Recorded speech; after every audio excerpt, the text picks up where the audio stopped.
Train the muscles, not the joints.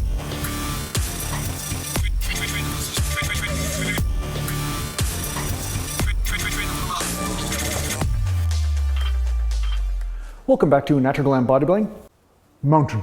And today I'm going to talk to you a little bit about 1 rep maxes and how I learned, at least at first, how 1 rep maxes were not going to be the most constructive way to train and not the most constructive way to gain muscle or gain strength. So when I was a teenager, or even when I was a young kid, my dad always had a gym in the garage or in the basement. There was always a gym. I remember the first place we moved into that we were renting, my dad immediately started constructing a gym in the basement. So he had the powerlifting poles for squatting, you know, so you could put the bar on the poles or whatever. I don't even know what they're called. It's like it was not a power rack, not a squat rack, but squat poles.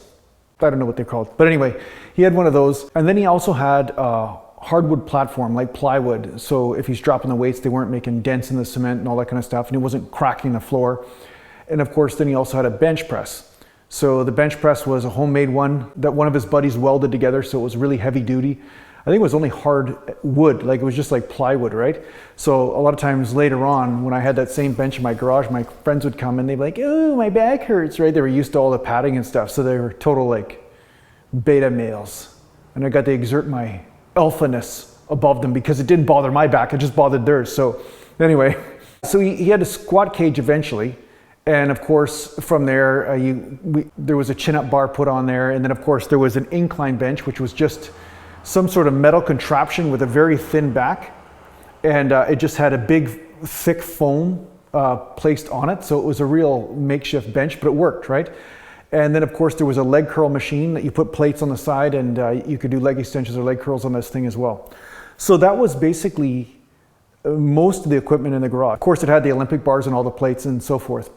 But what would happen is that I'd have a few people come over once in a while, sometimes the popular kids. Sometimes there'd be a popular kid be like, oh yeah, Jason, can I come over and see your gym and stuff? Because at some point I started getting the reputation as the guy that worked out, you know, and my brother and I, you know, we started getting a little bit more muscle. Immediately, about 6 months after training, people started noticing. They're like, oh wow, you're getting some muscle, what's going on? Are you doing a lot of arm curls at home, are you, or whatever?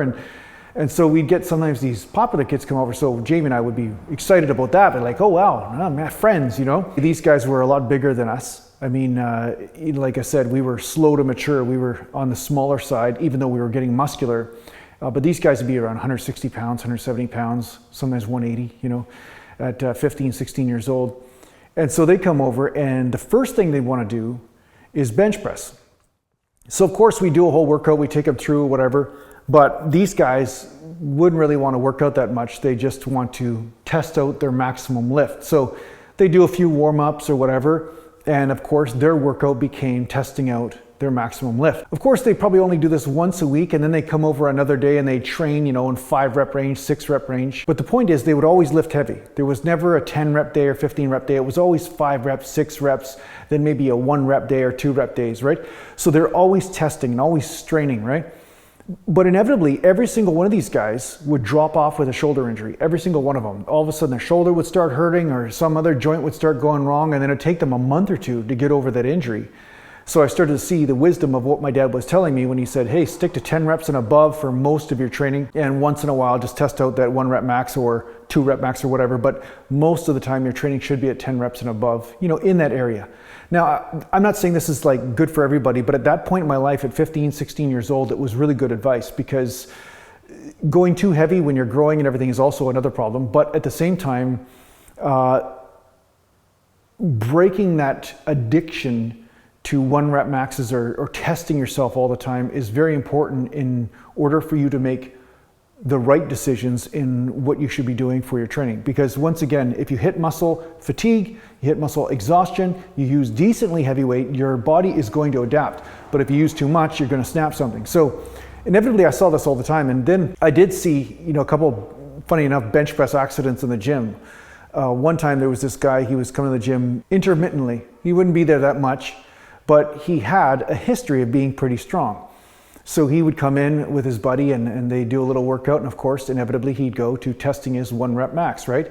So he wasn't doing a big workout, he's just using a glorified warm-up, and then he went into trying to bench press 4 plates. Now this guy easily could have done the 4-plate lift. I know that he was pretty decent. I saw the reps that he was working with, but because he hadn't trained that often and he hadn't honed himself or got himself ready to do this, he went right into the 1 rep max at some point and then snap, something he tore his pec, the bench collapsed on him, and of course everybody's piling this thing, they're lifting this bench press off him, and the plates are hitting the floor and everything, and off to the hospital he goes, right?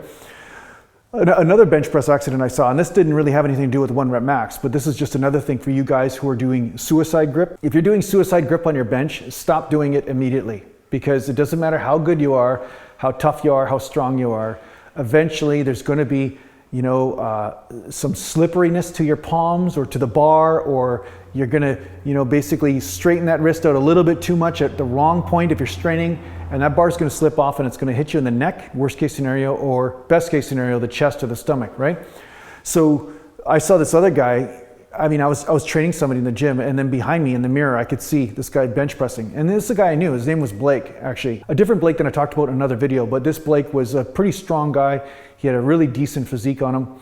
And he was just doing bench presses with 225, which was easy for him, but he had the suicide grip on. Well, he had a buddy spotting him, and inevitably, he's just repping out these weights, whatever, just like doom, boom, boom, boom, boom, nothing, right? And all of a sudden, wham! It was like the bar instantaneously teleported onto his chest. Like there was not even an instant where you could have grabbed the bar to save his ass, and there's no way the spotter could have done anything either. It happened so freaking fast. When that bar bounced off his chest, it went up in the air and bounced back down.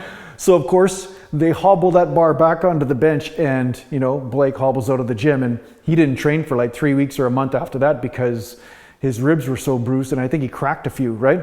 So there's a few things that you can do to really push yourself in training, but you want to push yourself strategically. If you're pushing yourself or taking unnecessary risks, it might be good for your ego short term, but it's bad for you long term, and that's usually the price you pay for ego, right? So that's why I'm always talking about strategically working with the forces of pain and suffering and understanding what pain means what. And it does take some time to learn that. But at the same time, I know from experience that constant 1 rep maxes in your training, even if it's once a month or something, it's a waste of time. It's just a waste of time. I know most people will say, oh no, I'm just obsessed, I'm addicted to it, I gotta do it because I'm a power lifter. It's like, listen, you could get stronger without 1 rep maxes.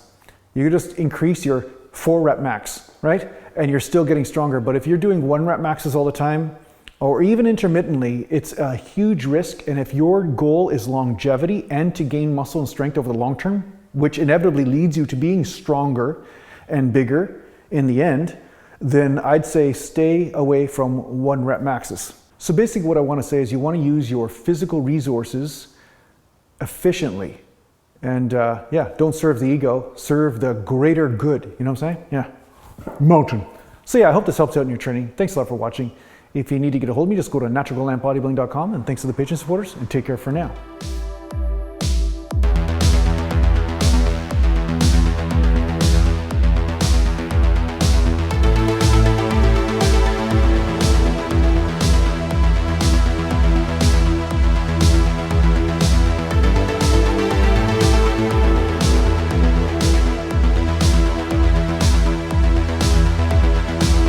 Natural Gallant.